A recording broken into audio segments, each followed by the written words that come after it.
Hey crew, here is for math lesson number 2, the questions that you'll need to do being read.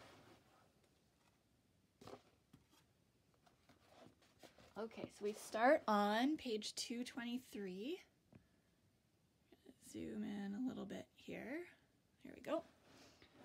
Okay, so at the top it says count the number of shaded squares. Write a fraction for the shaded part of the 100 square. That'll go in the top box. Then write the fraction as a decimal. Put the decimal in the bottom box. So for each of these 100 squares, you're going to put a fraction in the top and a decimal in the bottom. Okay. Number 2 says convert the fraction to a decimal, then shade. So they've given you a fraction here. They want you to put the decimal that matches that amount in here, and you're going to color in 38 hundredths in the box here. You might find it easier to color it in first and then do the fraction or the decimal. Your choice. But this box will be a decimal, and then color in here to match.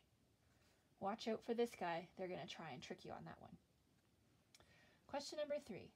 The picture shows a floor plan of a museum. Write a fraction and a decimal for each shaded part. So on the side here you can see the legend. So the ones that have the this way stripes, that's the Bat Cave. So we find it down here. So beside there we're going to write what fraction of the squares are colored with that stripe pattern and the decimal that matches, right? So this is going to be 100 square, just like we've been using. Okay, so the denominator of your fraction is going to be 100. Okay, then we've got the mammals. So the completely shaded ones, again, the fraction goes on this line and then the decimal goes on that line.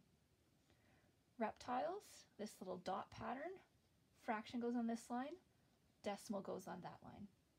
Hallways, all the space in between, the white space that's not shaded, fraction goes here, decimal goes there. Now they're asking you to make your very own museum. So you're going to says make your own floor plan for a museum, write a fraction and a decimal for each shaded part. So if you have pencil crayons at home, then you could choose 4 different colors of pencil crayon and decide what kind of exhibits each of those pencil colors is going to match up with. Or you could choose a pattern, just like they did, right? They knew they only had black and white options, so they just changed the pattern a little bit. And then you'll match whatever you decide this exhibit's going to be. You're going to color in the first box that color, write the fraction of squares that you shaded that color, and the decimal for that color, right? And then you'll do that for the next ones here. So that's page 223. Let's make sure we can see that better. There we go. Okay, on page 224, it says, draw lines around the columns to show tenths, as in A. So here for number A, this was the picture, and they drew lines around to show that there are actually 3 tenths, right? So when we had our hundreds thing, we covered it up with 3 10 sticks. Okay, so 3 tenths, and then how many hundredths are left over? So you would fill in the 2 because there's 2 extra hundredths there. Okay, so then write a fraction and a decimal to represent the number of shaded squares. Okay, so we're going to fill in the lines. How many hundredths? Count them all. How many are just tenths? How many are the straight sticks? How many are the hundredths, the little ones left over? What's the fraction? And what's the decimal going to look like? They're giving you 2 spots, 1 digit in each line. Question 2, fill in the blanks. 53 hundredths is so many tenths and so many hundredths. So you would figure out that it would be 5 tenths, 3 hundredths, and then they've got the fraction and the decimal. So you're going to fill in all the bits that are missing, right? Okay, so we got hundredths, tenths, and hundredths.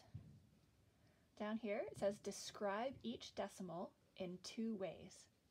So we can put 0.52, we can break it apart into tenths and hundredths, and then we can put it all together and call it 52 hundredths. So 0.52 is 5/10 or 2 and 2 hundredths.